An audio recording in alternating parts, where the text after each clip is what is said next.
मुझे आपसे कुछ कहना है, समझ नहीं आ रहा कैसे कहूं।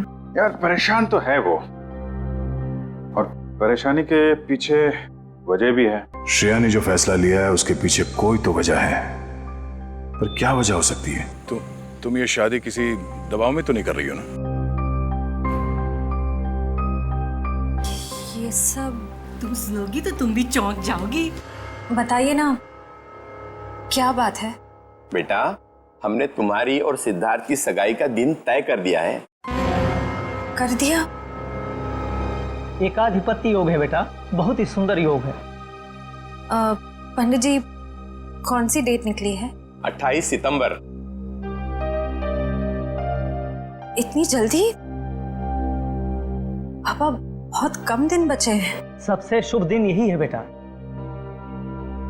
इसके बाद पूरे वर्ष इतना उत्तम दिन है ही नहीं। हाँ तो ठीक है ना पंडित जी, हम भी तैयार हैं। भला शुभ काम में देरी कैसी, क्यों? बेटा, तुम्हें तो कोई एतराज नहीं है ना?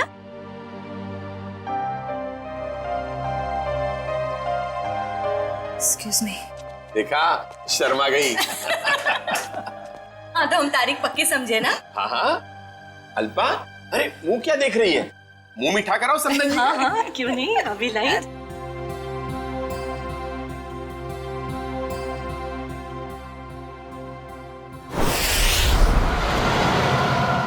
मुझे तो यकीन ही नहीं हो रहा है। अब मेरा मतलब, हम इतने दिनों बाद एक साथ शहर से दूर छुट्टियां मनाने जा रहे हैं। हमारी शादी की सालगिरह के लिए इससे बेहतर गिफ्ट और कोई हो ही नहीं सकता था। तुम्हारे लिए एक सरप्राइज और था। सरप्राइज? क्या सरप्राइज है? बताओ बताओ ना, क्या सरप्राइज है शेखर? अरे आराम से, अरे आराम से, अरे गाड़ी ठुक जाएगी। वाओ, बहुत सुंदर है। एक और वादा करोगे? कैसा वादा? पहले वादा करो फिर बताऊंगी। चलो किया वादा। क्या?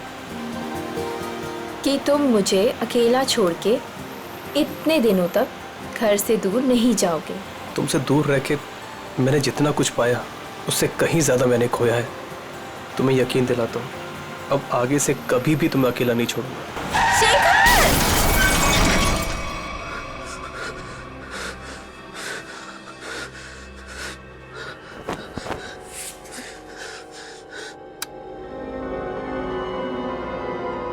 निशा, तू मुझे छोड़ के क्यों चली गई? मैं तुम्हारे बिना नहीं रह सकता। शादी की सालगिरह के दिन तुम्हें जाना था मुझे छोड़ के। मैं अच्छा नहीं किया मेरे साथ। मैं तो तुम्हें सारी खुशियां देना चाहता था और तुम मुझे छोड़ के चली।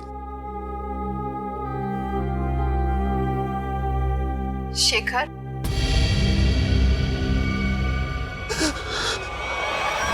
मुझे तुम्हारी बहुत याद आ रही है। मैं इस तरीके से अकेले नहीं रह सकती। तो अपना वादा नहीं भूल सकते शेखर। मुझे तुम्हारी बहुत याद आ रही है शेखर। मेरे पास आ जाओ शेखर। मुझे तुम्हारी बहुत याद आ रही है। मैं इस तरीके से अकेले नहीं रह सकती। मेरे पास आ जाओ। तुम अपना वादा नहीं भूल सकते शेखर। मुझे तुम्हारी बहुत याद आ रही है। क्यों मुझे यहाँ पे अकेला छोड़ा है तुम? मेरे पास आ जाओ। तुम्हारी बहुत याद आ रही है शेखर। क्यों मुझे यहाँ पे अकेला छोड़ा है तुमने?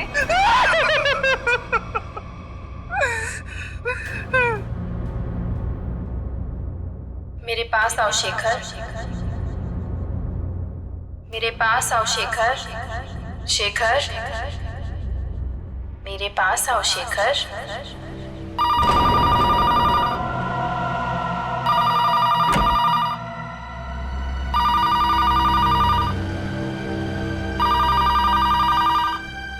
शेखर, मुझे तुम्हारी बहुत याद आ रही है। मैं इस तरीके से अकेले नहीं रह सकती। कहाँ हो तुम? कहाँ हो? मैं यहाँ हूँ शेखर। आओ मेरे पास। निशा तुम क्या हुआ? लेकिन तुम तो मर चुकी हो। तुमने वादा किया था शेखर कि तुम मेरा साथ कभी नहीं छोड़ोगे। आओ चलो मेरे साथ।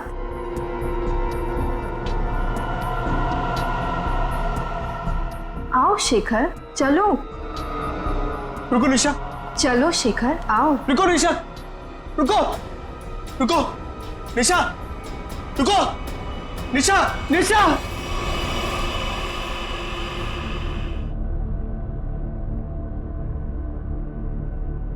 मेरे साथ क्या हो रहा है?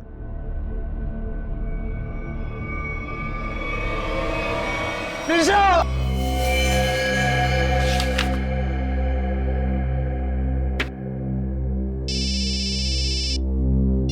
हेलो, हाँ बोल रहा हूँ। शेखर, हाँ दोस्त है मेरा, क्यों? क्या? चलिए, यहाँ कोई तमाशा नहीं हो रहा है। चलो चलो चलो जल्दी, चलो चलो चलो। ओह माय गॉड, ये तुम्हारा दोस्त शेखर ही है?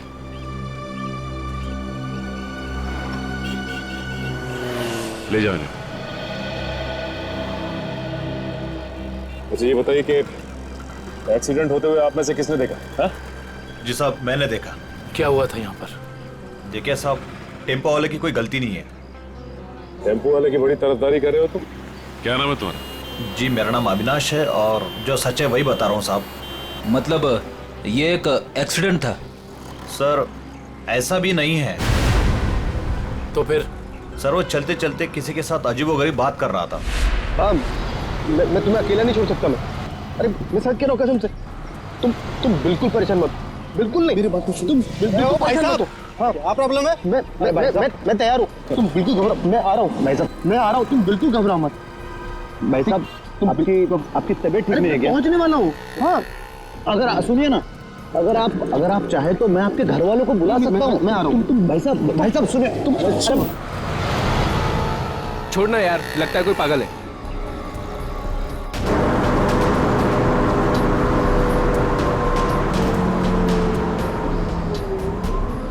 आज हमारा वादा पूरा होगा। अब तुम अकेली नहीं रहोगी। मैं आ रहा हूं तुम्हारे पास।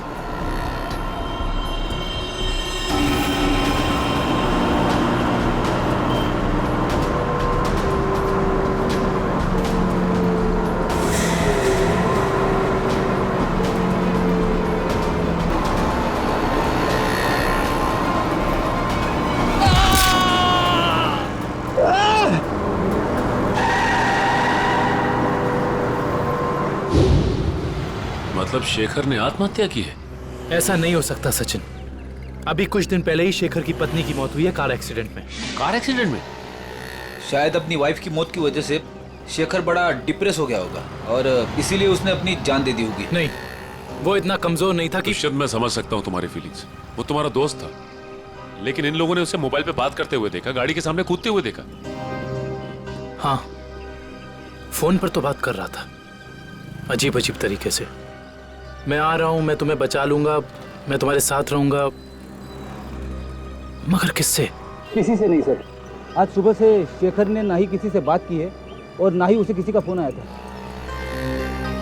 तो फिर बात कर किससे रहा था? पता नहीं सचिन, पर मुझे नहीं लगता कि आत्महत्या है। ये शेखर रहता कहाँ है? वो वापस आ गई। कहाँ हो तुम? मैं अकेला हूँ। It was my fault.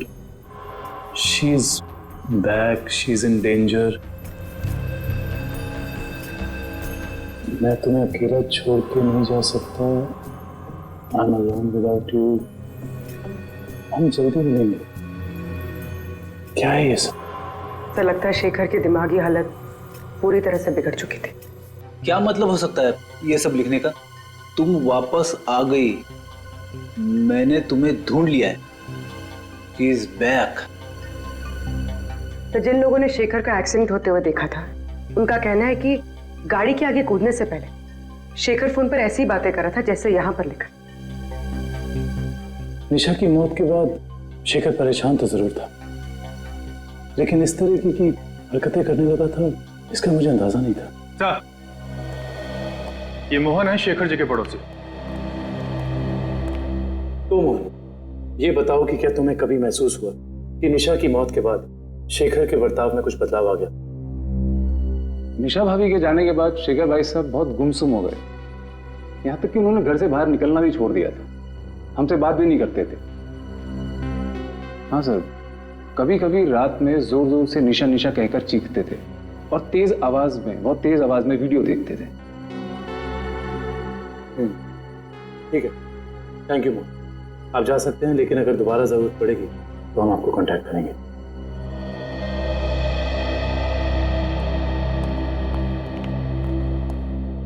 Sir जल्दी आइए। जल्दी आइए। क्या हुआ फ्रेंड, क्या हुआ? सर ये वीडियो देखिए। वीडियो कहाँ है? वीडियो सर वीडियो है सर, कुछ डरावना वीडियो है। पूर्वी प्ले करो। शेखर, मुझे तुम्हारी बहुत याद आ रही है। मैं इस तरीके से अकेले नहीं रह सकती। तुम अपना वादा नहीं भूल सकते शेखर। क्यों मुझे यहाँ पे अकेला छोड़ा है तुमने? निशा, इसका ऐसा वीडियो चेक करो, ये वीडियो कब बना था? सर, 12 सितंबर 2014।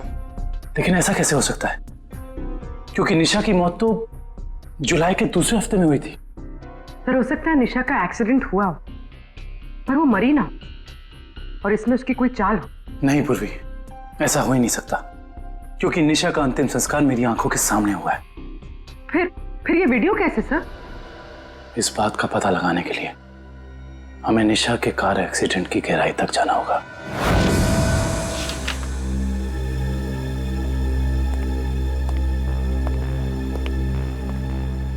सर, ये तो कंफर्म है कि इस वीडियो में ये असली निशा ही है, ना कि उसकी कोई हमशक्ल। मगर ये कैसे हो सकता है? मरने के बाद दोबारा वापस आना ये किस्से कहानियों में होता है, असली जिंदगी में नहीं। मतलब साफ है, ये वीडियो निशा के मरने के पहले का है। लेकिन निशा अपना ऐसा वीडियो क्यों बनाएगी? शायद शेखर को परेशान करने के लिए, लेकिन उसके मरने के बाद किसी ने इस वीडियो का गलत इस्तेमाल किया, शेखर को मानसिक तौर पे कमजोर करने के लिए। लेकिन कौन कर सकता है ऐसा, और कोई ऐसा क्यों करेगा? पूर्वी, जरा इस वीडियो को फिर से प्ले करना। शेखर, मुझे तुम्हारी बहुत याद आ रही है। मैं इस तरीके से अकेले नहीं रह सकती। ये जरा ध्यान से देखो, निशा के होठों का हिलना और शब्दों का निकलना कुछ मैच नहीं हो रहा है। ऐसा लग रहा है कि वो बोल कुछ रही है और किसी ने उसके ऊपर शब्दों को चिपका दिया है। मुझे तुम्हारी बहुत याद आ रही है। मैं इस तरीके से अकेले नहीं रह सकती। हाँ, लगता है किसी प्रोफेशनल डबिंग आर्टिस्ट ने हूबहू निशा की आवाज निकाली है, जिससे शेखर धोखा खा गया है। जरा एक बार फिर से प्ले करना। मुझे तुम्हारी बहुत याद आ रही है। मैं इस तरीके से अकेले नहीं रह सकती। बॉस, ये देखा? ये तो दीवार है। नहीं, दीवार पे कुछ लिखा है। वो भी जरा जूम करो। ये पेंटिंग का निचला हिस्सा, इस पे ये उस कलाकार का सिग्नेचर है जिसने ये पेंटिंग बनाई है। सर, ये तो काफी जाने माने कलाकार है, मेरे पास भी इनकी एक पेंटिंग है। तो अब ये पता करना होगा कि पेंटिंग किस दीवार पे टंगी है और खरीदा किसने इसे। मकरन जी से मिलना पड़ेगा, वही बताएंगे ये पेंटिंग उन्होंने बेची किसको है। शेखर ने किसी किस्म का कोई जहर, कोई केमिकल नहीं खाया है। इसकी मौत एक्सीडेंट से ही हुई है। डॉक्टर साहब, शेखर की गाड़ी जिसमें एक्सीडेंट हुआ, उससे कुछ पता चला? पता तो चला है, और जो पता चला है वो काफी इंटरेस्टिंग है। आओ बताता हूँ।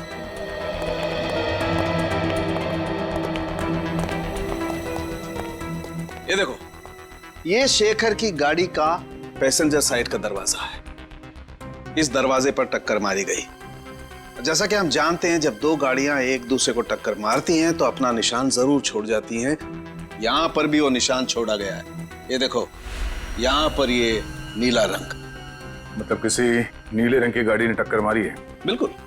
और जितने फोर्स के साथ ये डेंट पड़ा है, जितने फोर्स के साथ टक्कर मारी गई है, उस फोर्स को देख करके लगता है कि कोई बड़ी गाड़ी होगी, कोई ट्रक, टेम्पो, लॉरी, कुछ इस तरीके की गाड़ी है जिसने यहाँ पर टक्कर मारी है। सालुंके साहब, ट्रक हो या टेम्पो, जिस गाड़ी ने शेखर की कार को टक्कर मारी है, उस गाड़ी का भी कुछ ना कुछ तो नुकसान हुआ ही होगा ना? हाँ, हुआ है ना नुकसान, जरूर हुआ है। और उस नुकसान का सबूत भी हमें मिला है। ये देखो, उस गाड़ी के कुछ टुकड़े टक्कर की वजह से टूट करके वहां पर गिर गए। ये देखो,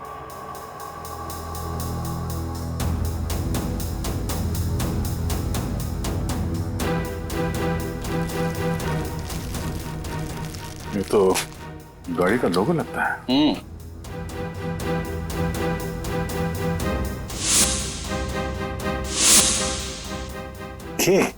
सर, शायद बीच का अक्षर गायब है।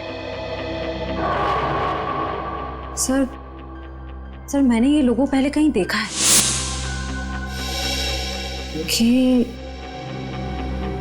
KSS? KSS? वो एनजीओ, कल्याण सेवा सदन। ओह, निशा को मारने के लिए एनजीओ की गाड़ी का इस्तेमाल किया गया है। इस एनजीओ में जाके देखना पड़ेगा।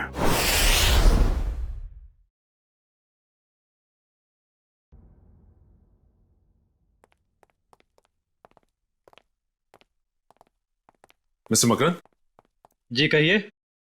हम लोग सीआईडी से एक केस के सिलसिले में आए। मेरे पास? मगर मेरा किसी केस से क्या लेना देना है?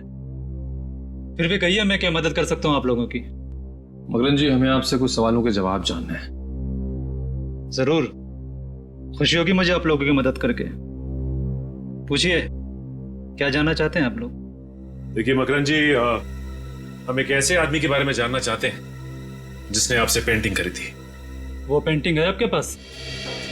देखिए, पेंटिंग के बारे में तो हमें ज्यादा कुछ नहीं मालूम, लेकिन एक वीडियो फुटेज से पेंटिंग का ये हिस्सा मिला हमें। यहाँ पे आपके सिग्नेचर्स हैं, ये देखिए।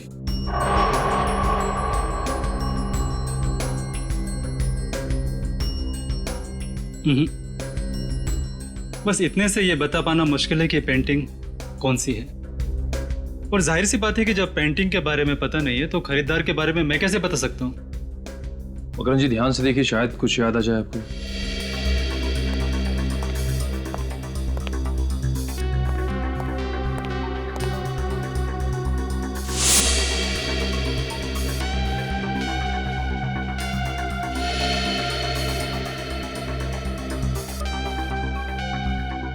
मकरन जी, ये बताइए कि आपने अपनी सभी पेंटिंग्स में पेंटिंग की बाईं तरफ सिग्नेचर किया है, जबकि इस पेंटिंग में आपने यहां दाईं तरफ सिग्नेचर किया है। इसकी कोई खास वजह? वजह है। इससे पहले मैं आप लोगों की तारीफ करना चाहता हूं कि सीआईडी वाले वो देख लेते हैं जो हम सोच नहीं पाते। शुक्रिया। मकरन जी, इसकी वजह क्या हो सकती है? आदतन मैं अपने पेंटिंग्स के बाईं ओर साइन करता हूं, लेकिन एक दोस्त की याद में कुछ पेंटिंग्स में दाहिनी तरफ साइन किया है। वैसे मकरन जी, इस दोस्त की याद में इस तरह की कितनी पेंटिंग्स बेची आप? आइए,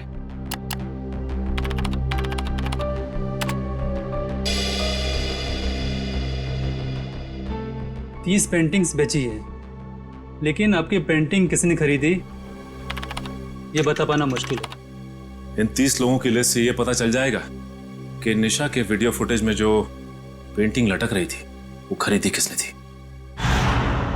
हमारी एनजीओ वैन ने किसी कार को टक्कर मारी थी और किसी औरत की मौत भी हो गई। ऐसा हो ही नहीं सकता। मुझे लगता है आप लोगों को कोई गलतफहमी हुई है। कोई गलतफहमी नहीं है। सबूत है हमारे पास। अच्छा ये बताइए कि कितनी वैन्स हैं आपके एनजीओ की और कितने लोग यहाँ काम करते हैं? सर टोटल 4 वैन्स हैं हमारे पास और सभी चैरिटेबल काम में लगी रहती है और इसके लिए 8 ड्राइवर्स। दिन और रात हर वैन्स पे अलग अलग ड्राइवर्स होते हैं और सभी बहुत शरीफ है सर। सच्चाई जल्दी सामने आ जाए। सर हमने इनकी चारों वैन्स चेक की, उन चारों में से किसी का भी उस एक्सीडेंट से जुड़े होने का कोई सबूत नहीं मिला। आपके पास सिर्फ 4 ही वैन है या कोई और भी वैन है जो अभी बाहर गई हो किसी काम के लिए? सर आज सभी गाड़ियों की इंश्योरेंस रिन्यू कराने की तारीख है और इसलिए सारे के सारे वैन्स जो हैं बाहर खड़े हैं सर, और कुछ देर में वो इंश्योरेंस वाले आ भी जाएंगे। और कोई वैन जो आपने हाल ही में बेची हो? सर हमारे पास एक पुरानी वैन थी सर जिसे 15 साल हो गए थे, तो कुछ दिन पहले सर हमने उसे बेच दी। किसको बेची थी? सर हमारे पास एक आदमी आया था। क्या नाम था उसका? सर उसकी सारी डिटेल्स हमारे कंप्यूटर में, आपको दिखाऊं? 1 मिनट। सर मुझे किसी जरूरी काम के लिए जाना है, अशोक आपकी मदद करेगा। Can I?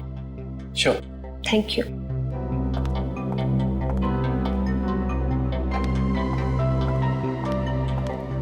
सर ये वो आदमी, राकेश नाम है इसका। राकेश नहीं, मोहन नहीं है तो ये है वो खूनी जो शराफत की चादर ओढ़कर खून कर रहा है। मकरन ने जो लिस्ट दी थी उसमें से हमने 10 जगह देख लिया। उस वीडियो फुटेज में जो पेंटिंग दिख रही थी उसके बारे में कुछ पता नहीं चला। सब्र करो निखिल, हो सकता है हमें 10-12 जगह और देखना पड़ जाए। वैसे लिस्ट में अगला नाम क्या है? एक फिल्म टीवी प्रोडक्शन हाउस है, original media works, Goregaon east. मुझे लगता है निखिल ये हमारा आखिरी पड़ाव होगा। सर वो कैसे? वो ऐसे कि हमें किसी ऐसी जगह की तलाश है जहाँ पे निशा का वीडियो शूट किया गया और साथ ही साथ वो पेंटिंग। हो सकता है कि निशा को एक्टिंग का शौक हो सकता है ये इस प्रोडक्शन हाउस में गई हो। इस ओरिजिन मीडिया वर्क्स में चल के देखते हैं। राहुल मैं तुम्हारे बिना नहीं जी सकती राहुल, तुम्हें आना ही होगा। हमने कसमें खाई थी राहुल कि हम साथ जिएंगे और साथ मरेंगे। राहुल अरे अरे अरे कहाँ चले आ रहे हैं आप लोग? वो ये रही पेंटिंग। कौन है आप लोग? क्या कर रहे हो ये? केतन क्या हो रहा है ये सब? एक मिनट, हम लोग सीआईडी से और यहाँ जांच के सिलसिले में आए। सीआईडी? क्या बात है सर? इस फोटो को ध्यान से देखिए। क्या ये लड़की आपके यहाँ ऑडिशन के लिए आई थी? हाँ कुछ हफ्तों पहले ये आई थी और मैंने इसे एक रोल के लिए फाइनल भी किया था, पर फिर इससे कांटेक्ट नहीं हो पाया। अब कांटेक्ट हो भी नहीं पाएगा क्योंकि उसकी मौत हो चुकी है। क्या? जी हाँ, और हमें शक है कि निशा के ऑडिशन के वीडियो टेप का इस्तेमाल उसके पति की आत्महत्या में किया गया है। पर सर हमें इस बारे में कुछ नहीं पता। हम काफी सालों से इस फील्ड में है, पर ऐसा तो पहली बार सुन रहे हैं। निशा के ऑडिशन के वीडियो टेप चाहिए हमें। अभी देते हैं सर। केतन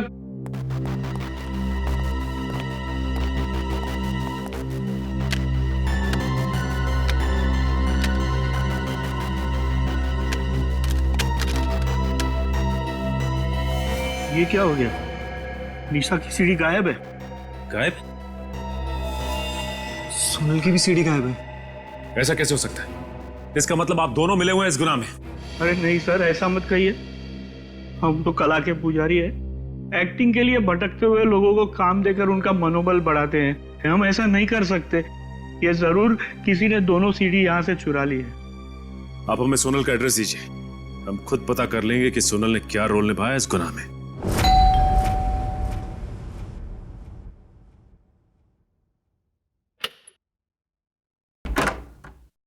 जी कहिए। जी हम लोग सीआईडी से सोनल से मिलना चाहते हैं। आइए।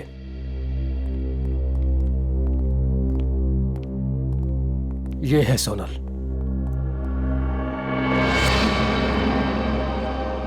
ये कैसे हो गया?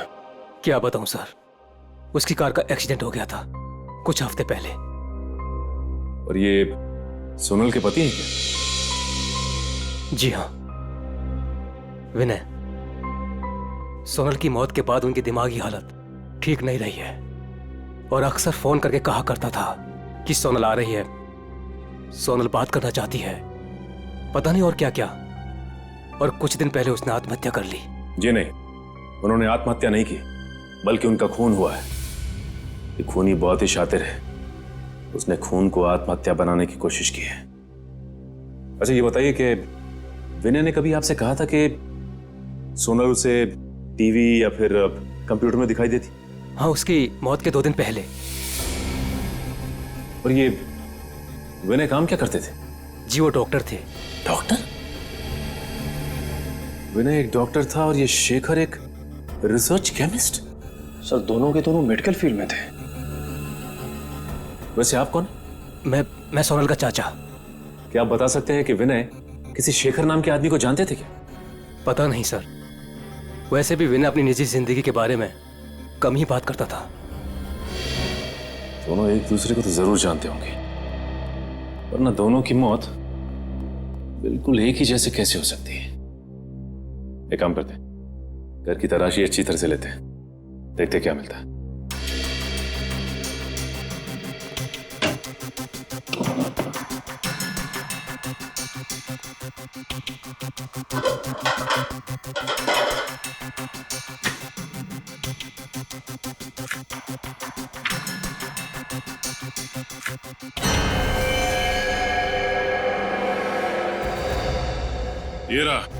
ये रहा उन दोनों के बीच का कनेक्शन। ये देखो निखिल, शेखर के घर से हमें जो फोटो मिली थी उसमें शेखर इस बिल्डिंग के सामने खड़ा था और विनय भी उसी बिल्डिंग के सामने खड़ा है। अब ये बिल्डिंग ही हमें इस केस की तह तक पहुंचाएगी।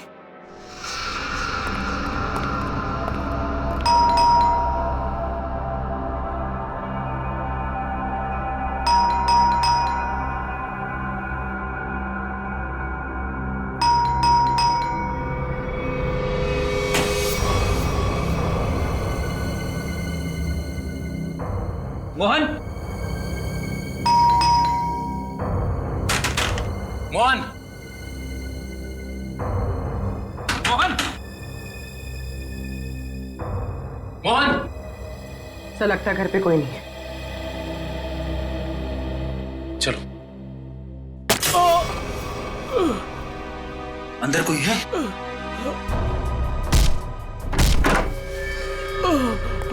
मोहन,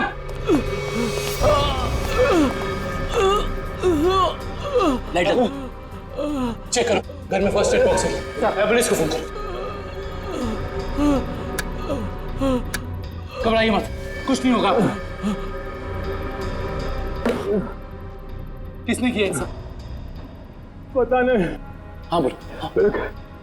एक आदमी था, अचानक मेरे घर में घुस गया और उससे पहले मैं कुछ समझ पाता, उसने मेरे को गोली चला दी। मगर वो तुम्हें क्यों मारना चाहता था? उस दिन रात को जब मैं अपने हाँ बोलो अपने घर से बाहर निकला था तो वो शेखर के घर के बाहर सब मंडराते हुए मैंने देख लिया था। उसको देखते ही मुझे शक हो गया, वो मुझे वहां से देखते हुए चला गया। तुम हो कौन? और ये मोहन कहाँ है? मैं ही मोहन हूँ। क्या आप कौन हैं? जी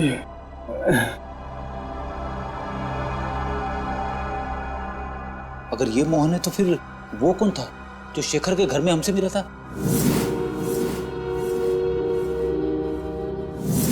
वो हमलावर ही था। जब उसने इस मोहन पर गोली चलाई होगी तभी उसी वक्त विक्रम और मयूर ने दरवाजा खटखटा दिया होगा और वो उनके साथ मोहन बन के आ गया।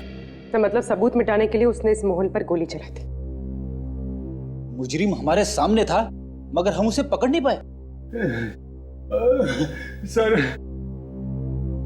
हाँ मैं आपको कुछ बताना चाहता हूँ। बोलो। इससे पहले मैं सोचा था वो किसी से फोन पे बात कर रहा था और कह रहा था कि मैं बहुत जल्द कांजूर पहुंचाऊंगा।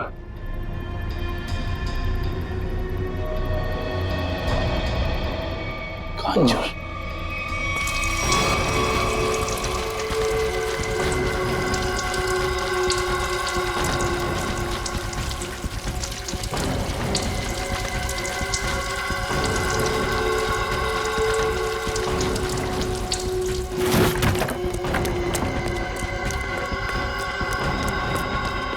हो गया?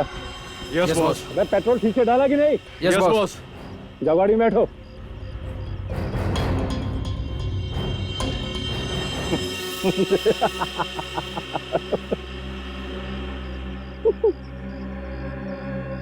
अब इस रिमोट के दबाते ही ये हवेली राख के ढेर में बदल जाएगी और किसी को पता भी नहीं चलेगा कि यहाँ आग कैसे लगी। 3, 4, 7 अब तुझे हेवन में पहुंचाता हूं।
कभी राकेश बनता है तो कभी मोहन।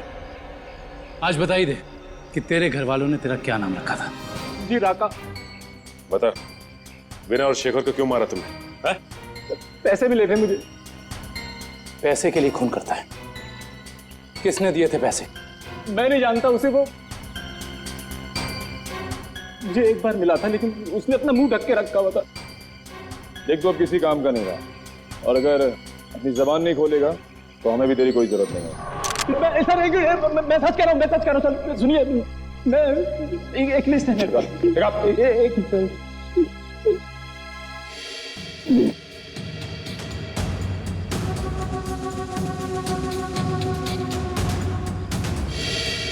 इस लिस्ट में विनय शेखर के साथ साथ और भी कुछ लोगों का नाम है। Doctor Arun, doctor Rahul. Doctor Rahul? कहीं ये वही डॉक्टर राहुल तो नहीं जिनकी मौत कुछ दिन पहले एक्सीडेंट में हो गई थी?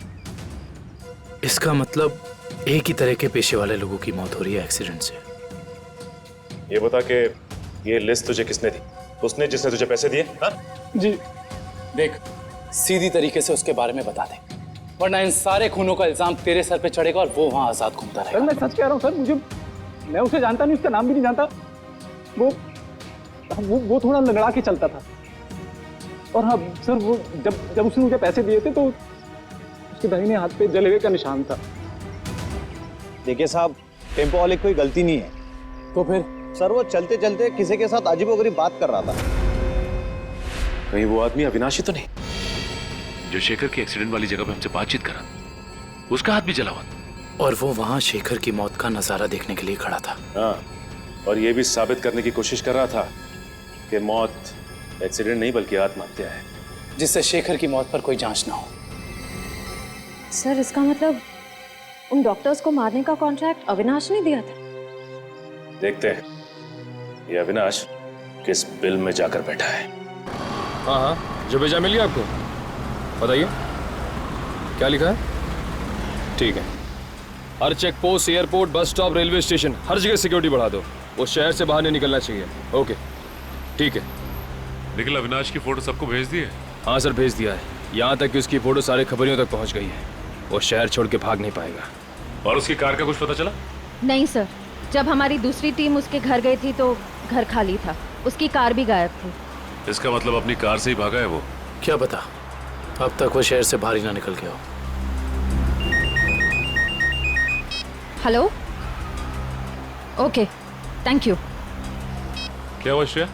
सर, अविनाश की गाड़ी तिलोक नगर में देखी गई है। तिलोक नगर? वो रास्ता तो शहर से बाहर की तरफ जाता है। जरूर वो भागने की फिराक में है। उन्हें किसी भी हाल में निकलने नहीं देना है। छोड़ दीजिए मुझे, जाने दीजिए। मैं कसम खाता हूँ, मैं किसी से कुछ नहीं कहूंगा। जिंदा रहेगा तो कहेगा ना? हाँ? मैं देश छोड़कर चला जाऊंगा। मैं अपने बारे में किसी से कुछ नहीं कहूंगा और खुनी तवा के बारे में भी किसी से कुछ नहीं कहूंगा। मुझे मत मारो। मरना तो तुझे पड़ेगा, इसलिए तो तू यहाँ पड़ा था। अपनी जान को बिना फिक्र किए हुए शेखर की जान बचाने चला। हाँ? तेरी मौत मेरे हाथों लिखी है, सिर्फ मेरे हाथों।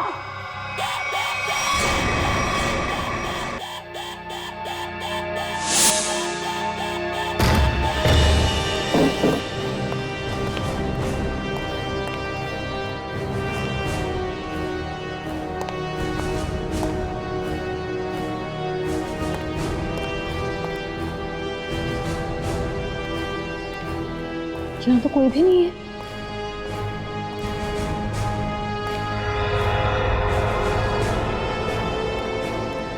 माय गॉड, अविनाश तुम?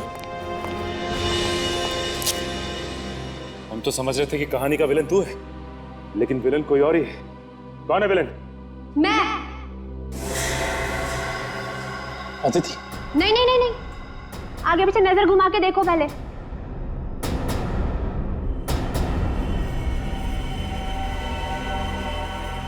पकड़ो इन लोगों को।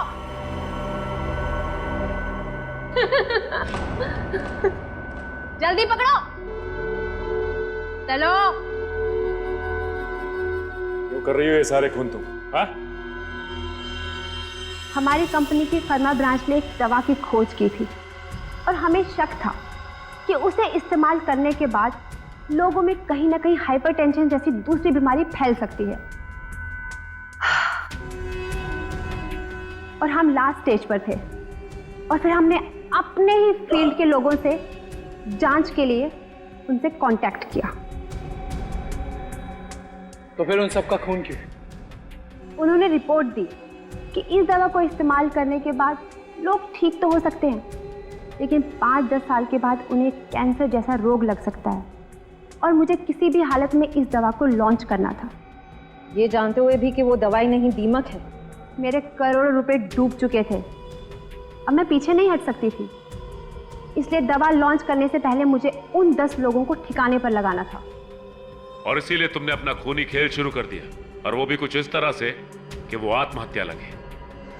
क्योंकि मैं नहीं चाहती थी कि इनके केस की जांच हो और मुझ पर कोई शक करे। लेकिन अविनाश को मारने में तुम कामयाब नहीं हो पाई, है ना? मैंने अविनाश को पहले से ही जानबूझकर छोड़ रखा था, क्योंकि वो समझ गया था कि उसके ग्रुप के लोग लगातार मारे जा रहे हैं और वो छुप गया। लेकिन जब वो शेखर को समझाने गया, फिर मेरी निगाह उस पर गई। और तुमने सोचा राका के जरिए तुम सारा इल्जाम अविनाश पर डाल दोगी? हाँ, ताकि जब अविनाश मर जाता सबको यही लगता कि ये खून करके फरार हो गया। और शेखर के घर में निशा की आत्मा का खेल क्या था? होलोग्राम, और कुछ भी नहीं, लाइट से बनी 3D आकृति। शेखर इसलिए धोखा खा गया क्योंकि हमने उसके दिमाग में भर दिया था कि निशा वापस आ गई है। अपनी जानकारी का जितना गलत इस्तेमाल करना था तुम कर चुकी।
कहाँ भाग रही हो? अब बाकी की जिंदगी जेल में चक्की पीसना, अगर तुम्हें फांसी भी हुई ना तो वो भी कम है तुम्हारे लिए।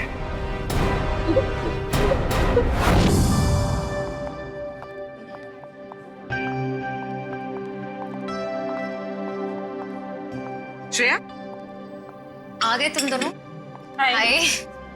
तुम बुलाओ और हम ना आए, ऐसा कभी हो सकता है? थैंक्स। अच्छा बताओ, हमें क्यों बुलाया है? एक्चुअली मुझे तुम दोनों की हेल्प चाहिए। क्या हेल्प? दया से बात करनी है? तारिका प्लीज, मैं बीती बातें भूल चुकी हूँ। अब मुझे सिर्फ अपनी आने वाली जिंदगी पर कंसंट्रेट करना है। दया सर के बारे में बात नहीं करते हैं। ओके। श्रेया, जब तुम बीती बातें भूल चुकी हो तो दया सर के बारे में बात करने से तुम्हें इतनी तकलीफ क्यों हो रही है?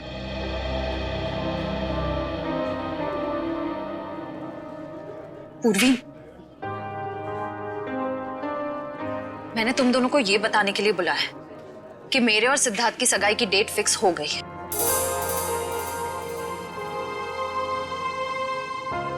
सॉरी श्रेया, अगर तुम्हें मेरी बात बुरी लगी हो तो। आई एम सॉरी यार, तुम दोनों मेरी बेस्ट फ्रेंड्स हो, पर इस वक्त मैं सिर्फ अपने दिमाग की सुनना चाहती हूँ। अपने दिल के करीब जाने से भी मुझे बहुत डर लगता है।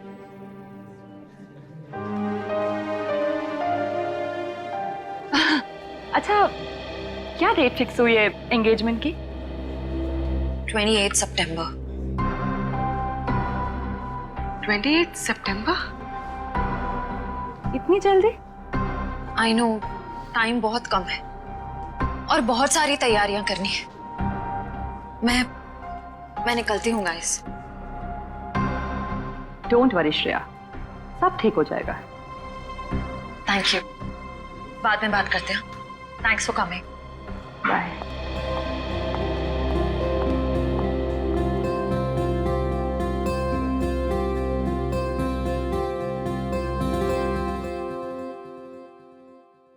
मुझे आपसे कुछ कहना है, समझ नहीं आ रहा कैसे कहूं। यार परेशान तो है वो।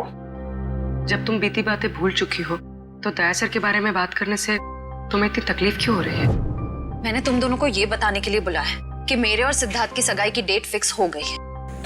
तुम ये शादी किसी दबाव में तो नहीं कर रही हो ना? क्या डेट फिक्स हुई है एंगेजमेंट की? 28 सितंबर। श्रेया ने जो फैसला लिया है उसके पीछे कोई तो वजह है, पर क्या वजह हो सकती है?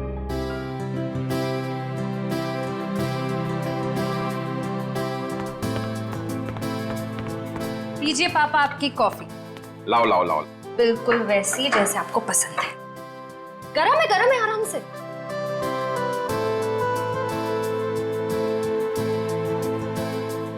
वाओ, मेरी बेटी जैसी कॉफी इस दुनिया में कोई नहीं बना सकता। वो तो है, लेकिन एक जमाने में मैं भी बहुत टेस्टी कॉफी बनाया करती थी। तुम हो ही इतनी टेस्टी। हाँ? मेरा मतलब है तुम आज भी उतनी टेस्टी कॉफी बनाती हो। आप भी ना बेटी के सामने कुछ भी बोल रहे हो। क्यों, क्या हुआ? श्रेया बेटा, तुम्हें कोई प्रॉब्लम है? नहीं पापा, मुझे कोई प्रॉब्लम नहीं है। ये देखो। ना आप खाइए, मैं देखती हूँ।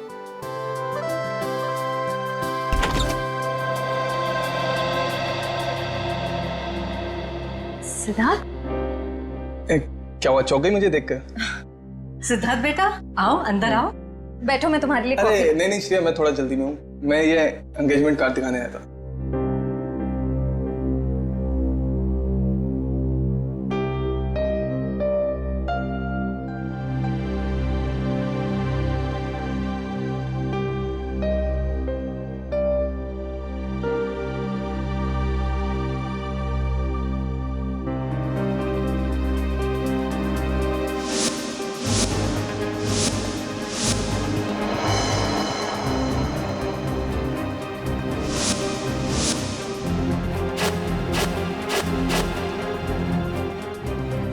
कैसा लगा डिजाइन? कार्ड पसंद नहीं आया? कोई बात नहीं, दूसरा बनवा लेंगे। नहीं नहीं, कार्ड अच्छा है।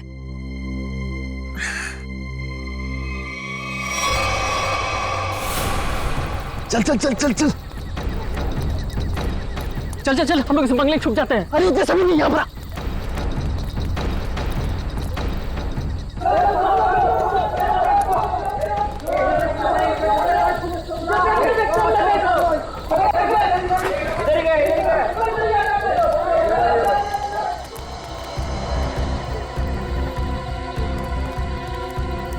चल चल निकलते हैं यहाँ से। अरे रुक रुक रुक, हम लोग सारा सोना यहीं पे गाड़ देते हैं जमीन में। अबे तेरा दिमाग खराब हो गया है?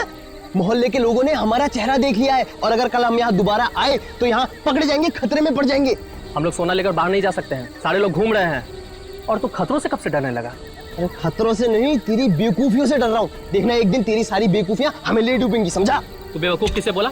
हाँ, सारा प्लान मैंने बनाया है। सारा प्लान तूने बनाया, इसका मतलब ये नहीं कि जेल भेजने का प्लान भी तू बनाएगा, समझो? जरूरी नहीं है मैं तेरा सारा बात मानूं, समझा? सोना यही गाड़ेंगे, यही। अच्छा, गाड़ के दिखा। अच्छा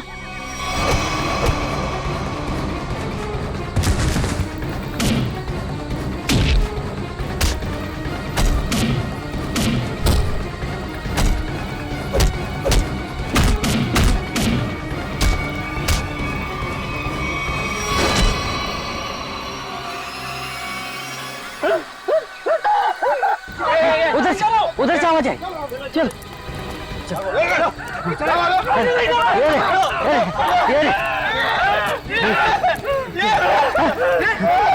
अरे ये तो कंकाल है।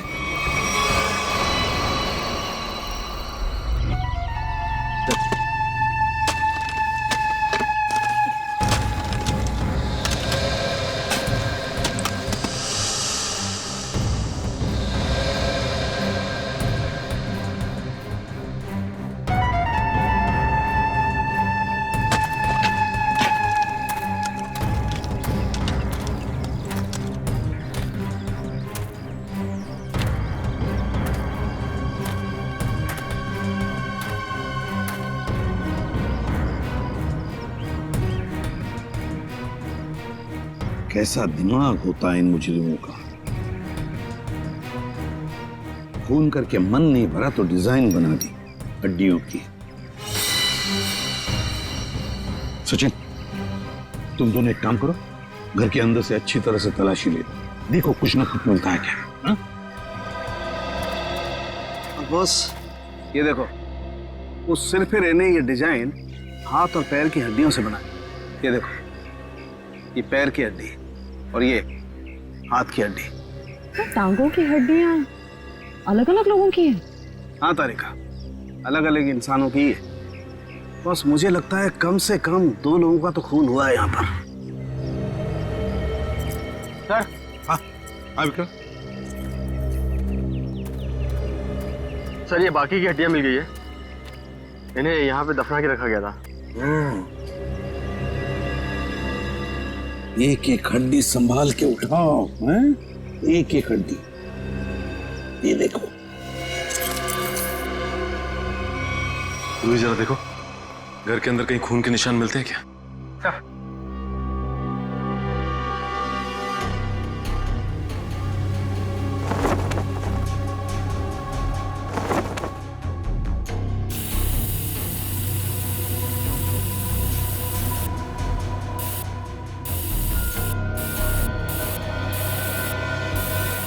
जी सर, गांव वालों का कहना है कि 1984 में इस घर के मालिक अपने पूरे परिवार के साथ ऑस्ट्रेलिया चले गए थे छुट्टी मनाने के लिए।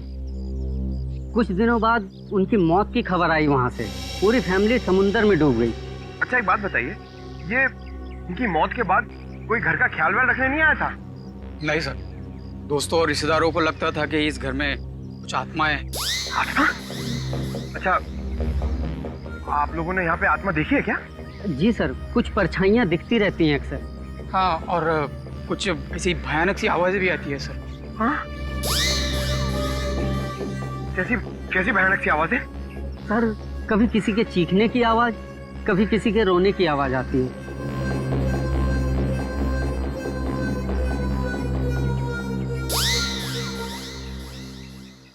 सणखे, इन सारी हड्डियों को देखकर लगता है कि खून एक आदमी का हुआ है और एक औरत का भी।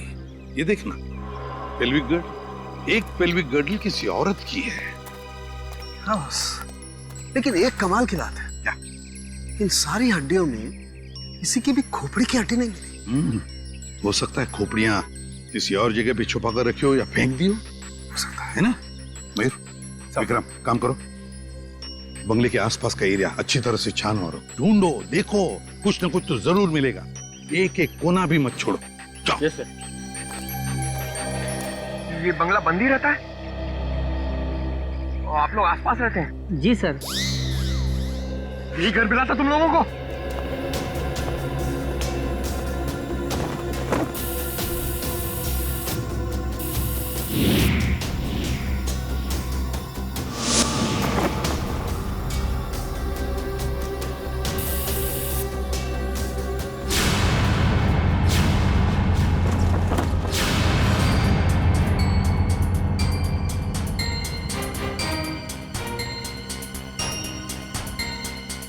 सूखा हुआ खून। सर ये टेप रिकॉर्डर और ये प्रोजेक्टर मिला है। टेप रिकॉर्डर और प्रोजेक्टर और ये सूखा हुआ खून, इसका मतलब कोई ना कोई बहुत गहरा राज छिपा है इस बंगले के अंदर। सर, सर खोपड़ी तो कोई नहीं मिली, मगर ये कार की चाबी मिली। कार की चाबी है ना, बड़ी अजीब बात। कार की चाबी है पर यहां पर कोई गाड़ी नहीं। एक आदमी एक औरत की हड्डियां हैं पर उनकी खोपड़ियां नहीं। फिर है क्या ये सारा चक्कर? और फिर किसने किया है ये? RAIMA,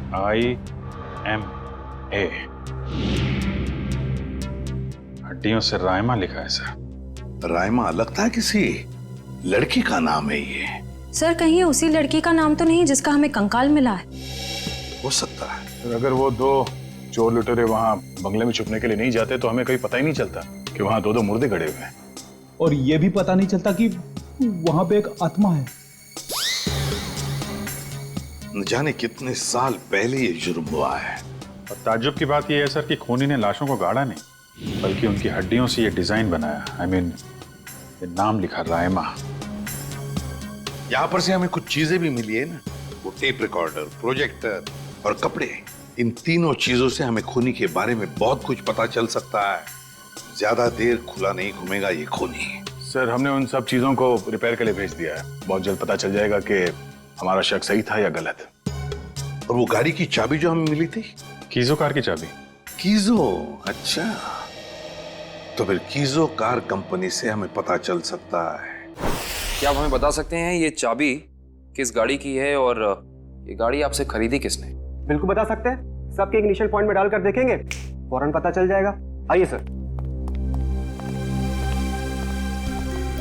एक मिनट, उससे पहले आप ग्लव्स पहन लीजिए। Thank you.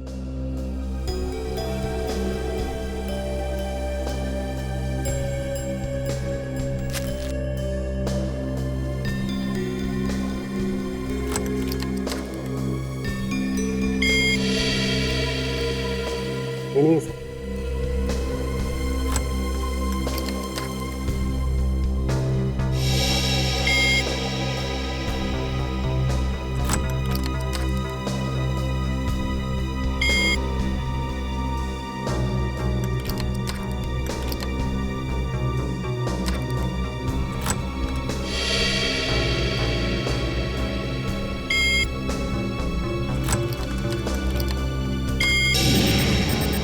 ये देखिए सर, मैच कर गई।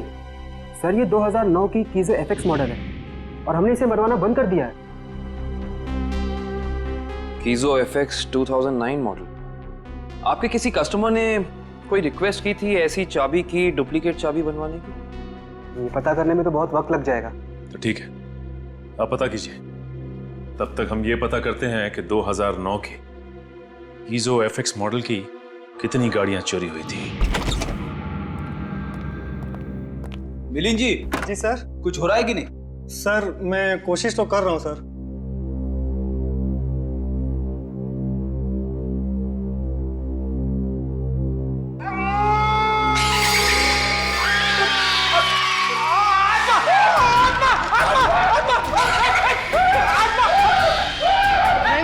नहीं सर, आत्मा नहीं है, ये तो गलती से फेडर खुल गया था। भयानक आवाज। हाँ, ये वही रिकॉर्डर है जो आप लोग लेके आए थे, उसी में से आवाज आ रही थी ये। सर, ये आत्माओं ने शॉर्टकट मारना शुरू कर दिया है। ये अपनी आवाज यूज नहीं करती हैं, इस टेप रिकॉर्डर में आवाज डाल के यूज करती हैं। पंकज, ऐसा भी हो सकता है कि वहां पे कोई आत्मा हो ही ना, कोई इंसान ही ये सब खेल खेल रहा हो। मिलिंद जी। जी सर। आपको इस प्रोजेक्टर से क्या फुटेज मिला? हाँ सर, एक मिनट। हेलो रचना, तुम नीचे खड़ी हो? ओके, तुम वहीं रुको, मैं आता हूं। सर सॉरी सर, मुझे किसी काम की वजह से नीचे जाना पड़ रहा है। आप लोग ये रिमोट लीजिए ना, आप लोग फुटेज देखिए, पर सर जरा ध्यान से। ध्यान से क्यों? क्योंकि सर ये फुटेज कमजोर दिल वालों के लिए नहीं है।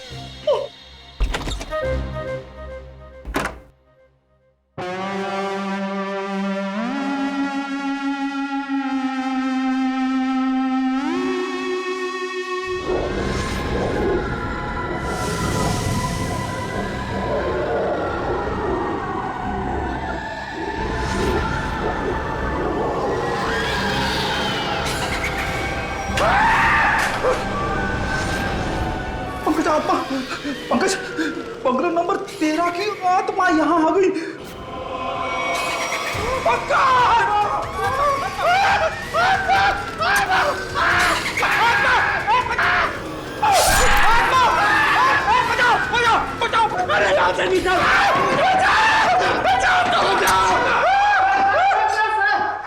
मैंने तो पहले कहा था सर, ये फुटेज कमजोर दिल वालों के लिए नहीं है। नहीं है। अरे आपको क्या इतनी सी फुटेज मिली थी? हाँ सर, अभी तो यही फुटेज मिली है। अरे ये क्या कम है, पता नहीं एसीपी साहब क्या कहेंगे ये फुटेज देखकर। आप उनसे ये मत कहना कि हम दोनों डर गए थे।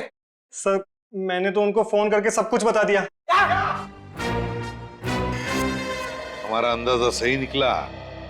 ये खूनी इस प्रोजेक्टर के जरिए किसी को डरा रहा था, आत्मा बनकर। सर हो सकता है कि इस फुटेज का उन मुर्दों के साथ कोई लेना देना ही ना हो। I mean, लोगों में ये अफवाह फैली है कि इस बंगले में आत्मा है, तो हो सकता है कि ये पूरी फुटेज किसी ने किसी के साथ मजाक करने के लिए बनाई हो। नहीं श्रेया, नहीं, इन दोनों चीजों का जरूर एक दूसरे से कोई ना कोई संबंध है। ये डरावनी फुटेज उस खूनी के विकृत दिमाग में से ही निकली है। हाँ सर, किसी को डराने या मजाक करने के लिए कोई इतनी मेहनत नहीं करेगा। फुटेज में ये जो आत्मा है, इसे प्रोफेशनल तरीके से फिल्माया गया है, स्पेशल इफेक्ट्स के साथ, जैसे फिल्मों वगैरह में होता है। और इस फुटेज को देख के लगता है सर कि खूनी को स्पेशल इफेक्ट्स का काफी ज्ञान है, या फिर हो सकता है उसने ये फुटेज किसी स्पेशल इफेक्ट स्टूडियो में बनवाई है। हाँ बिल्कुल सही, ऐसा ही हो सकता है। तो शहर में जितने भी स्पेशल इफेक्ट्स के स्टूडियोज हैं, सब में जाकर के पता लगाना पड़ेगा। आइए सर, ये बलविंदर है, वो गाड़ी की चाबी इन्हीं की थी। क्या बात है सर, मुझे यहाँ क्यों बुलाया गया है? हमें आपकी गाड़ी की चाबी मिली है। कहाँ से सर? उन्नति नगर, बंगला नंबर 13। ये एड्रेस कुछ जाना पहचाना लग रहा है? नहीं सर। नहीं? रायमा नाम सुना है पहले कभी? बिल्कुल नहीं सर। मगर सर इसका मेरी गाड़ी से क्या लेना देना है? आपकी गाड़ी है कहाँ? सर वो तो कई सालों से गायब ही है। कब से? 5 जुलाई 2011। दरअसल मेरा टैक्सी का बिजनेस है। मेरी कंपनी का नाम है बलविंदर एंड कंपनी। मेरा ड्राइवर प्रीत उस दिन गाड़ी लेकर न जाने कहाँ गायब हो गया। तब से लेकर आज तक मेरी गाड़ी का कोई अता पता ही नहीं है सर। और उस ड्राइवर का? अस्पताल से फोन आया था कि उसे वहां भर्ती किया गया है। मैं उसे वहां देखने गया था। उसकी हालत बहुत खराब थी सर। आग लगने की वजह से उसका थोड़ा शरीर जल गया था। रहता कहाँ ये तुम्हारा ड्राइवर? सर आजकल वो मानसिक चिकित्सालय में है। सर वो बहुत गहरे सदमे में है। मानसिक चिकित्सालय? कौन से हॉस्पिटल में है वो? सर पूना से 50 किलोमीटर आगे एक स्टेट मेडिकल सेंटर है, वहीं पर है वो। State medical centre?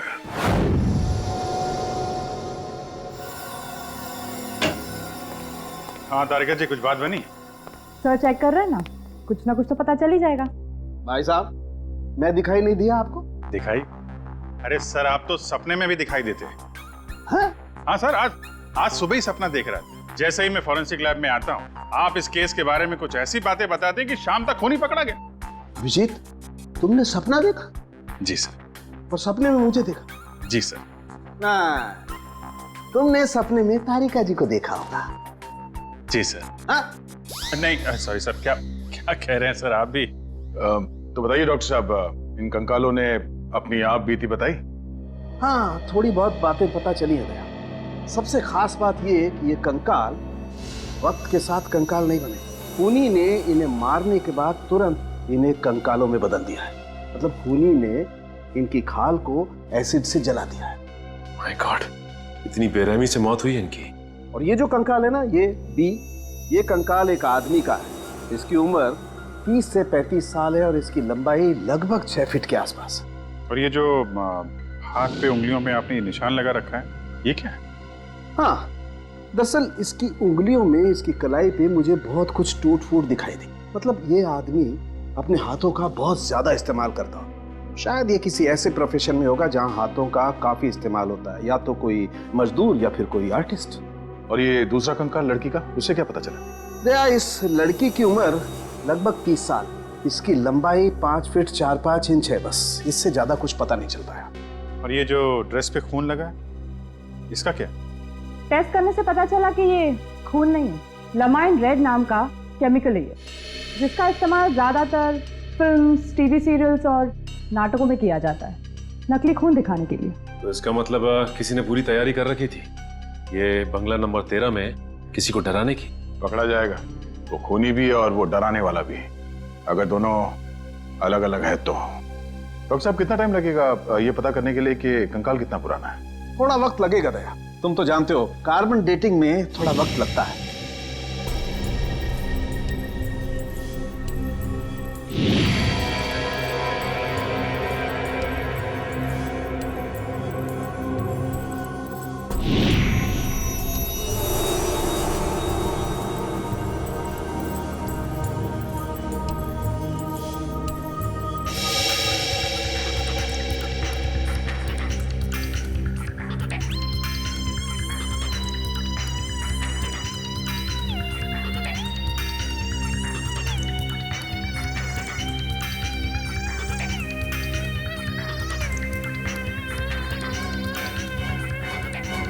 गुड, अब गणित शुरू हो गई है। अब पता लग जाएगा दरअसल इन लोगों की मौत कब हुई थी। सर, मुझे लगता है इन दोनों को एक साथ ही मारा होगा।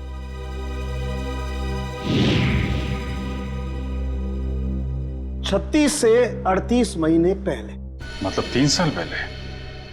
2011 में मौत हुई इनकी। और उस बलविंदर की कार भी जुलाई 2011 को गायब हुई थी, बंगला नंबर 13 से।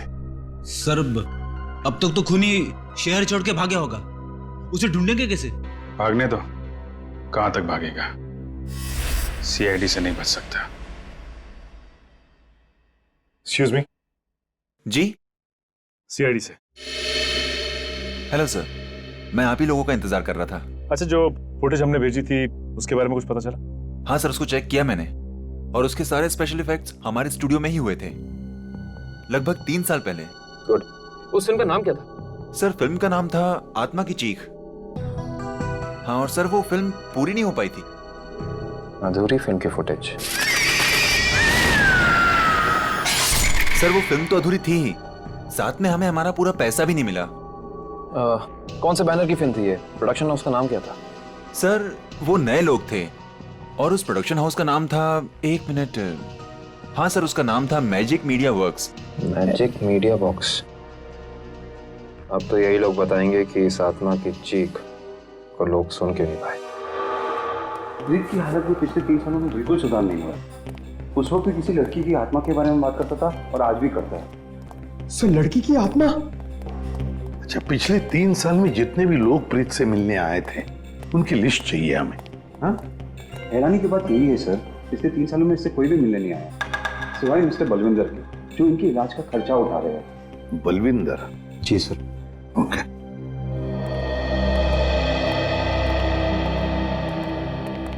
प्रीत, ये सीआईडी ऑफिसर्स है, ये तुमसे कुछ बात करना चाहते हैं।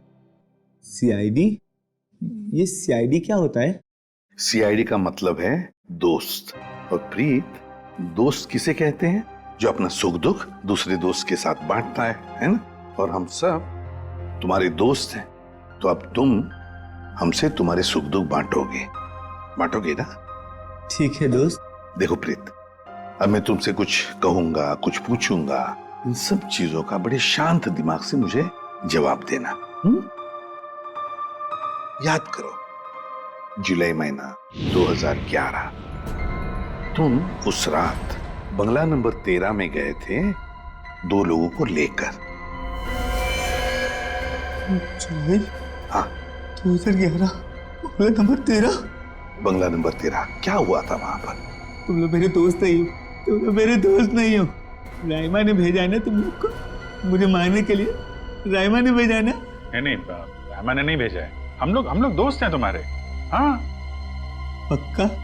बिल्कुल पक्का, राइमा ने नहीं भेजा है हमें। अब बताओ, क्या हुआ था उस रात उस बंगले में? बंगला नंबर 13। एक आदमी और औरत ने पैसे दिए थे मुझे उन्हें वहां ले जाने के लिए। ये क्या? राइमा चीख रही है, राइमा चीख रही है, मुझे मार देगी, वो मुझसे बदला लेना चाहती है। राइमा तुम्हारे पीछे है। ये बात करने की स्थिति में नहीं है अभी। आई एम सॉरी डॉक्टर साहब, 2 मिनट और। सॉरी, मैं आपके केस के लिए मैं अपने पेशेंट की जान खतरे में नहीं डाल सकता। Please cooperate. ठीक है। मुझे मार देगी, वो मुझसे बदला लेना चाहती है। अभिजीत, एक बात तो पक्की है कि उस रात प्रीत बंगला नंबर 13 में एक आदमी और एक औरत को लेकर गया था, और हमें जो कंकाल मिले हो शायद उसी आदमी और उस औरत के हो। हाँ सर, ये आत्मा वाला ड्रामा करके उनको डराया, मार डाला, फिर सर अलग कर दिया ताकि पहचान ना हो सके। सर, ये प्रीत बार बार राइमा आ रही है ऐसा क्यों बोल रहा? कहीं राइमा जिंदा तो नहीं? इस बात का तो पता लगाना ही पड़ेगा कि प्रीत की बातों में कितनी सच्चाई है और कितना भ्रम।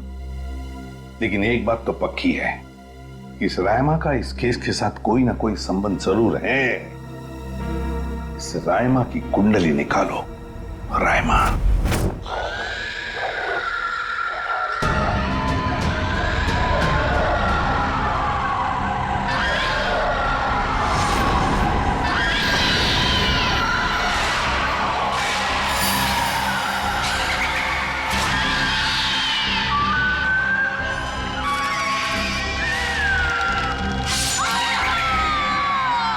ये फुटेज आपको जिस बंगले से मिली वहां खून हुए? जी हाँ, 2 खून। वैसे ये फिल्म की फुटेज आपकी है ना? जी हाँ। क्या बताऊं सर, बड़ी ही मनहूस फिल्म थी। 10 सीन ही शूट किए थे, फिर फिल्म बंद हो गई। और बंद होने के बाद इस फिल्म के सारे राइट्स मैजिक मीडिया बॉक्स के पास आ गए, if I am not wrong, है ना मिस्टर आलोक? अब इस तरह के फुटेज तो हमारे पास काफी पड़े रहते, अब पता नहीं ये फुटेज उसके हाथ कैसे लग गए। मतलब आप भी मानते हैं कि ये फुटेज गलत हाथों में लग गए, जिसका उसने गलत फायदा उठाया और 2 खून किए? शायद कोई बाहर वाला होगा। लेकिन आपको ऐसा नहीं लगता कि कोई अंदर वाला भी हो सकता है? क्योंकि ऐसा काम करने के लिए अंदर वाले के लिए थोड़ी आसानी ज्यादा होती है। वैसे इस फिल्म पे आप लोग क्या क्या काम कर रहे थे? सुनील राइटर था, आलोक डायरेक्टर और मृणाल कॉस्ट्यूम डिजाइनर। और आप प्रोड्यूसर, राइट? जी। आप में से कोई राइमा को जानता है? राइमा हमारे फिल्म की हीरोइन थी। सर, आप कैसे जानते हैं राइमा के बारे में? आप एक काम कीजिए मिस्टर आलोक, आप अपनी फिल्म की हीरोइन राइमा को यहाँ बुला लीजिए। वो एक्चुअली कई साल पहले राइमा एक हादसे में आग में जलकर मर गई। मर गई? अच्छा, राइमा की कोई तस्वीर या फोटो? मृणाल, फोटो ले आओ। जी सर। 1 मिनट, अभी आपने कहा कि वो जल के मर गई, लेकिन कैसे?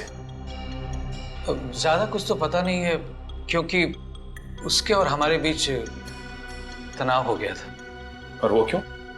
वो एक्चुअली हम राइमा को अपनी फिल्म में हीरोइन लेना चाह रहे थे, पर बाद में हमने अपना इरादा बदल लिया और स्मृति को हीरोइन ले लिया और राइमा हो गई साइड एक्ट्रेस। तुम मेरी जगह छिपकली को हीरोइन बनाना चाहते हो? तुम्हारा दिमाग खराब हो गया है? राइमा, तमीज से बात करो। मैंने तुमसे कहा ना, अगली फिल्म में तुम्हें हीरोइन बनाऊंगा। इस फिल्म के किरदार के लिए तुमसे बेहतर स्मृति। अच्छा, तो ये बात पहले क्यों नहीं सोची जब मुझे फाइनल किया था? ये फिल्म इंडस्ट्री है राइमा, यहाँ किसकी किस्मत कब यू टर्न मार जाए कोई नहीं कह सकता। ये फिल्म मेरी किस्मत में थी, मुझे मिल गई। इंतजार करो, सिर्फ इंतजार। एक दिन तुम्हारी जिंदगी ऐसी दिशा में चली जाएगी जिसका अंत गहरी खाई में होगा, समझी तुम? क्या तुम मुझे धमकी दे रही हो? धमकी ही समझ लेना। राइमा रुको, राइमा। सूरज गया था राइमा को मनाने के लिए, लेकिन कोई फायदा नहीं। एक हफ्ते बाद खबर आई कि एमजे स्टूडियो में आग लगी है और राइमा की मौत हो गई। मुझे अफसोस है, अगर राइमा हमारी फिल्म की हीरोइन होती तो शायद ये दुर्घटना ना होती और आज वो जिंदा होती। आलोक जी, आप एक काम कीजिए, आप अपनी फिल्म की नई हीरोइन स्मृति, उनको यहाँ बुलाइए जरा। मैंने उसे कॉल किया था, उसका फोन लगा नहीं, और आर्ट डायरेक्टर विराज का भी वो फोन डेट बता रहा था। विराज और स्मृति से मिलना पड़ेगा।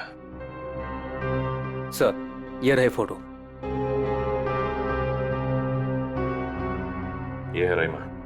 राइमा ने स्मृति को धमकी दी, उसके बाद राइमा खुद मारी गई। तो फिर ये खून कर कौन रहा है? इसका जवाब तो अब विराज और स्मृति से मिलकर ही पता चलेगा।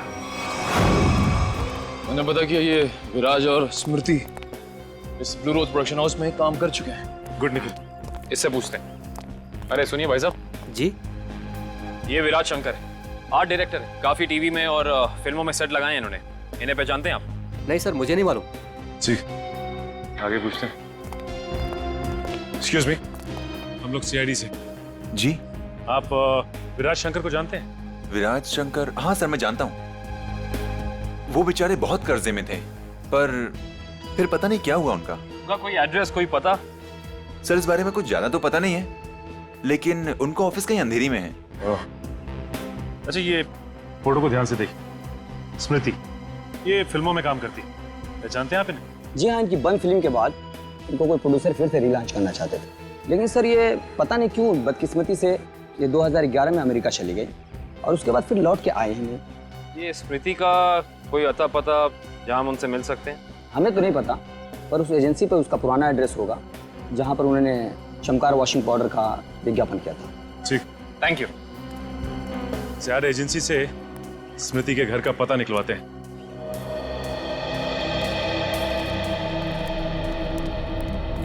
पुलिस की रिपोर्ट के हिसाब से राइमा इसी एमजे स्टूडियो में जलकर मरी है।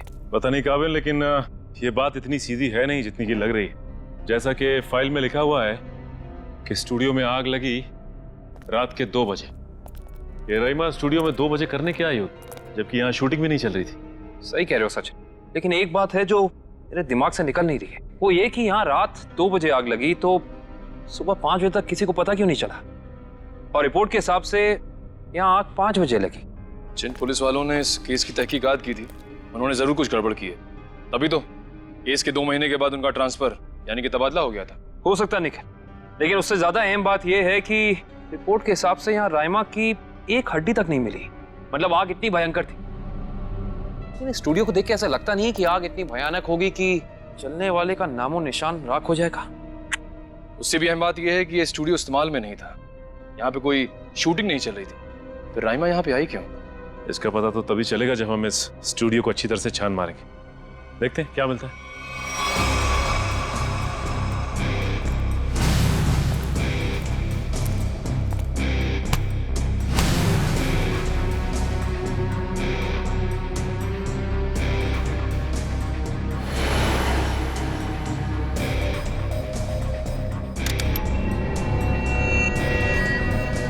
ये देखो, जली हुई गन।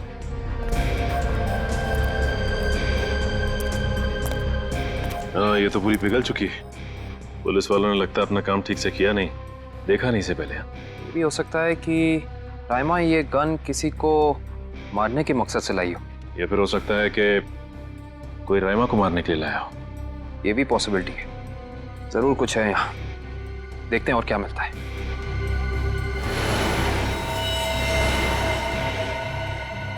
सर, कंकाल। एक मिनट, लेकिन जरा संभाल संभाल। करण, शीट ला।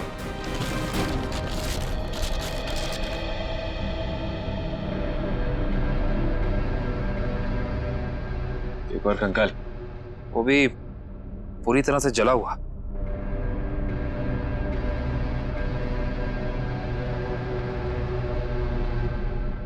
बॉस, इसकी पेल्विक गर्डल से पता लगता है कि ये कंकाल किसी लड़की का है। सर कहीं ये कंकाल राइमा का तो नहीं है?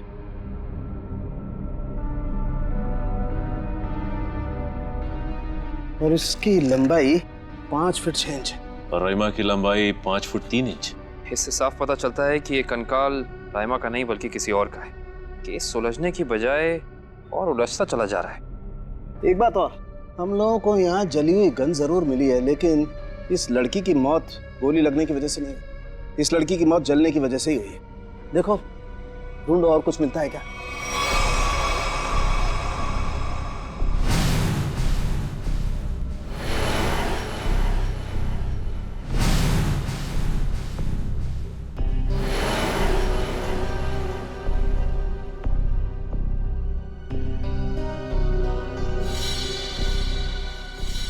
सर ये देखिए सर, बाल बाल।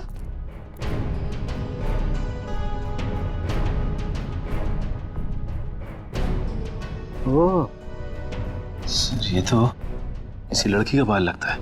या तो मरने वाली का या फिर राइमा का। ये किसका बाल है ये तो डीएनए के बाद ही पता चलेगा।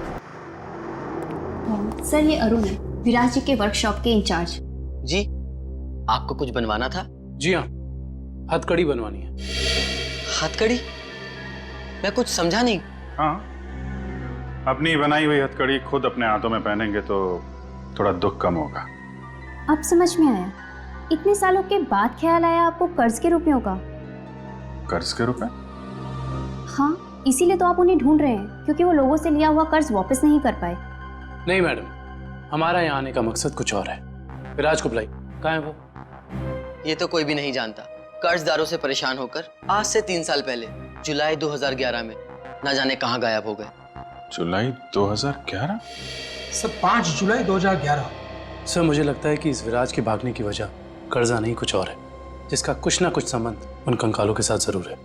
मुझे तो लगता है उनमें से एक कंकाल विराज का है। याद है सारुण के साहब ने कहा था, आदमी वाला कंकाल किसी मजदूर या आर्टिस्ट का है जिसने जिंदगी भर अपने हाथों से बहुत काम लिया है। और हो सकता है सर शायद वो दूसरा कंकाल स्मृति का हो। ये विराज के परिवार वाले कहाँ रहते हैं? सर जहां तक मुझे पता है उनके परिवार में कोई और है ही नहीं। विराज अकेले ही थे? जी सर। चीज मिल जाती डीएनए सैंपल के लिए तो कंकाल वाला राज खुल जाता। ये सारी पेंटिंग उन्हीं की है ना? जी सर। देखो जरा।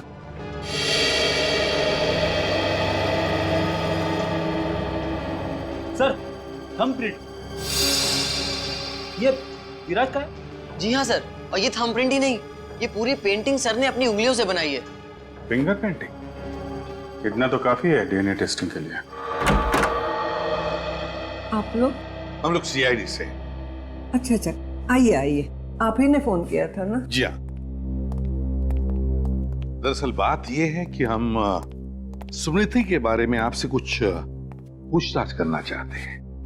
पूछिए ना, क्या पूछना चाहते हैं आप?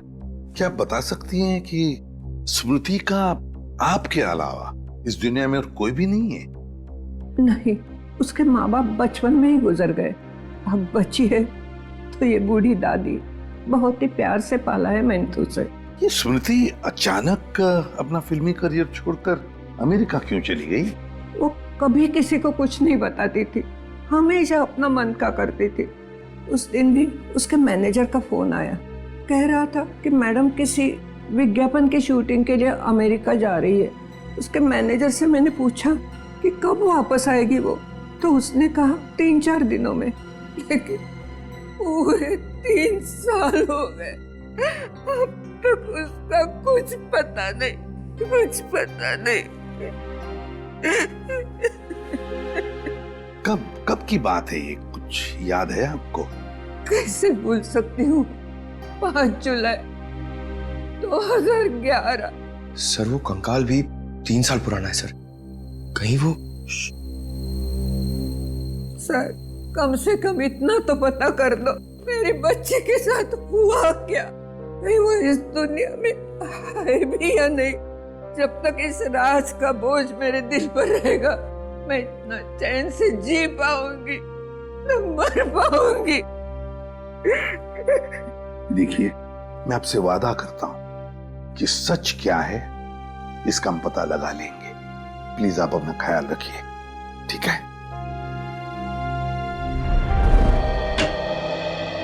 हाँ डॉक्टर साहब, डीएनए की रिपोर्ट आ गई क्या? हाँ, पेंटिंग पर जो सूखा हुआ सलाइवा मिला था वो सलाइवा ये बताता है कि वो आदमी वाला कंकाल विराज का ही है। और हमने स्मृति की दादी का भी डीएनए टेस्ट करवाया, जिससे पक्का हो गया कि बंगलो नंबर 13 में जो कंकाल मिला था वो स्मृति का है। इसका अंदाजा तो हमें हो ही गया था। अब इस केस में हमें आगे ले जाएगा ये तीसरा कंकाल जो एमजी स्टूडियो में जला हुआ मिला था। इस कंकाल से कुछ पता चला? हाँ, इस जली हुई लड़की का कंकाल विराज के कंकाल और स्मृति के कंकाल दोनों से ज्यादा पुराना है। और ऐसा लगता है कि इस लड़की को सिगरेट पीने और तंबाकू खाने की बुरी आदत थी, क्योंकि इसके जबड़ों से हमें तंबाकू के अंश मिले। और वो बाल इसी जली हुई लड़की के हैं? नहीं, वो बाल ना तो इस जली हुई लड़की का है ना ही स्मृति का है। सर कहीं ये बाल रायमा का तो नहीं है? सर इस केस की सुई घूम फिर के रायमा पर आकर अटक गई। पता लगाना पड़ेगा रायमा के साथ आखिर हुआ क्या था। जैसा कि आप देख रहे हैं, सीआईडी ने एक और खूनी को पकड़कर एक बार फिर साबित कर दिया है कि उनके नाक के नीचे से कोई भी मुजरिम बच के निकल नहीं सकता। इस बार पकड़ी गई है बंगलो नंबर 13 में हुए खून की हत्यारी रायमा। एक मिनट प्लीज। सर क्या ये बात सच है कि आप एक बाल के जरिए रायमा तक पहुंच गए? देखिए इस वक्त हम आपके सवालों का जवाब नहीं दे सकते। जल्दी जब हम प्रेस कॉन्फ्रेंस लेंगे तब आपको सब बता देंगे। ओके ठीक है, चलिए हटिए, अब जाने दीजिए। चलो हटिए। रायमा जी, आपने उन मासूम लोगों को क्यों मारा? क्या वजह थी इसके पीछे? रायमा जी, रायमा जी प्लीज पीछे हटिए, प्लीज। रायमा जी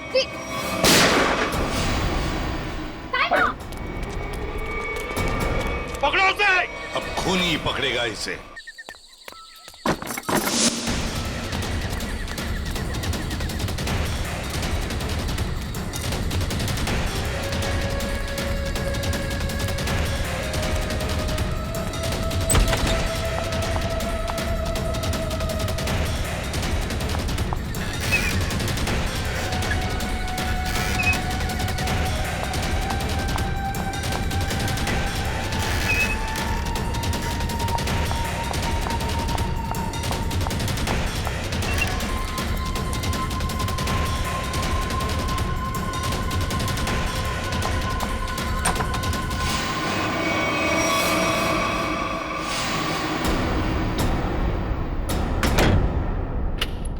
बस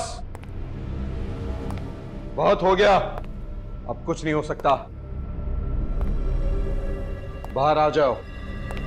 ये कहानी इसी घर से शुरू हुई थी और खत्म भी इसी घर में होगी, आज ही।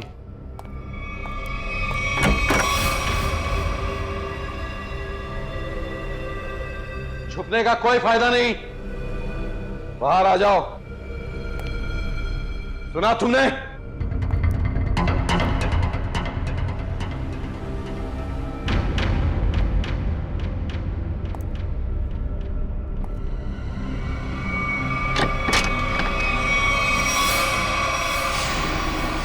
बहुत हो गया नकली रायमा बनने का नाटक।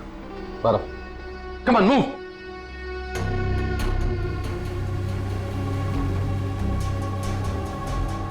कौन हो तुम?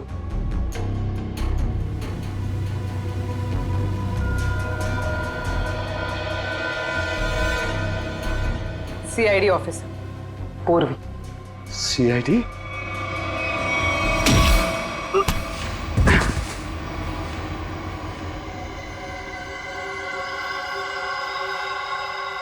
मैं और रायमा एक दूसरे से बहुत प्यार करते थे, इसलिए जब हीरोइन का रोल रायमा की जगह प्रीति को मिला तो तो तुम्हारे दोनों कानों से धुआं निकलने लगा है?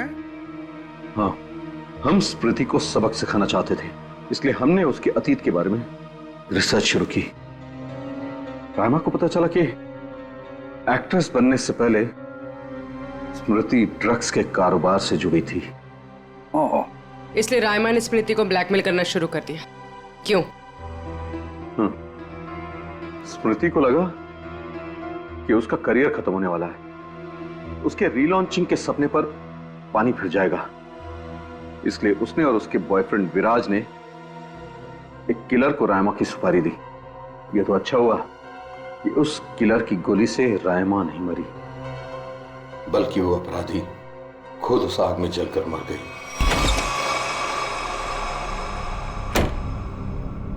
विराज, स्मृति, कहाँ हो तुम दोनों?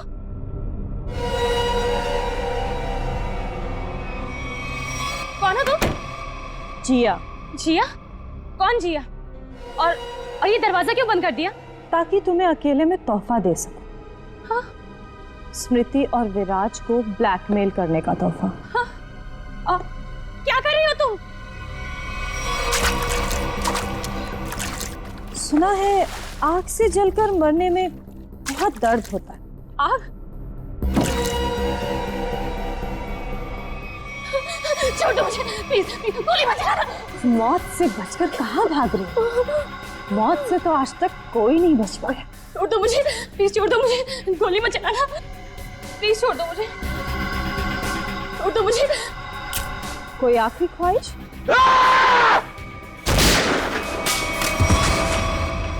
रायमा! रायमा, मैं तुम्हें कुछ नहीं होने दूंगा। मैं तुमसे बहुत प्यार करता हूँ, मैं तुम्हें कुछ नहीं होने दूंगा रायमा। अब तुम दोनों को मुझसे कोई नहीं बचा सकता। सब फाइनल गुड बाय।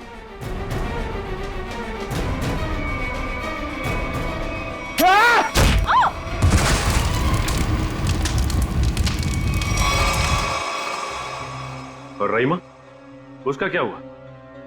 जिंदा लाश बन गई वो। तब मैंने ठान लिया, अब मेरी जिंदगी का सिर्फ एक ही मकसद होगा, स्मृति और विराज की बर्बादी।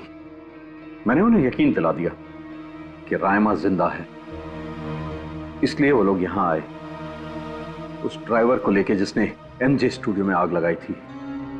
और फिर तुमने उन्हें डराना शुरू कर दिया, उनके दिमाग में यह भ्रम पैदा कर दिया कि यहां पर रायमा की आत्मा अभी भी है, जो उनसे बदला लेना चाहती है।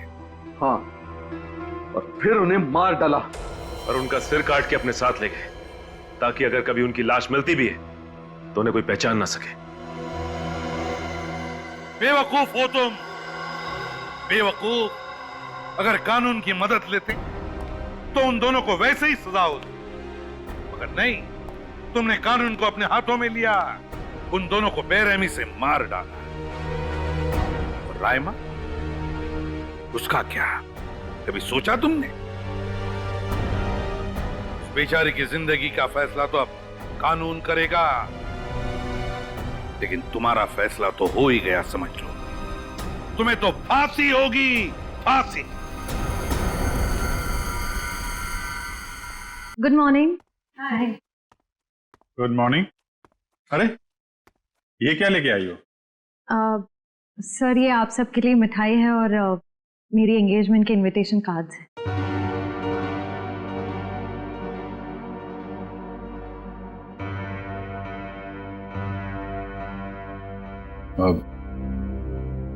तारीख पक्की होगी? जी सर, 28 सितंबर। अच्छा, दो हफ्ते बाद ही है। काफी तैयारी करनी होगी आपको तो। सर, ज्यादा कुछ तैयारियां करनी नहीं, सिद्धार्थ को भी मेरी तरह एक छोटा सा ही फंक्शन चाहिए था। ये तो बहुत अच्छी बात है। Congratulation Shreya. Thank you sir. चलो मुंह मीठा कराओ। हाँ श्योर।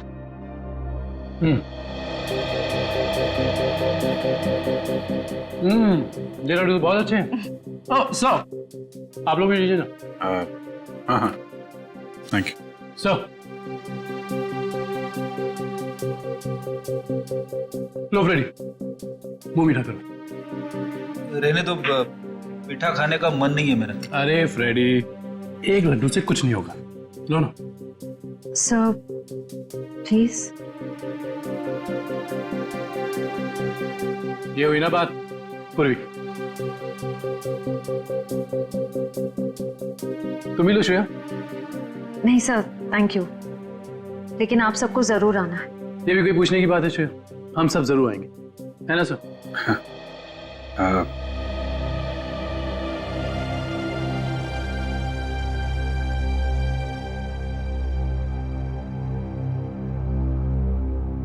सर आप आएंगे ना?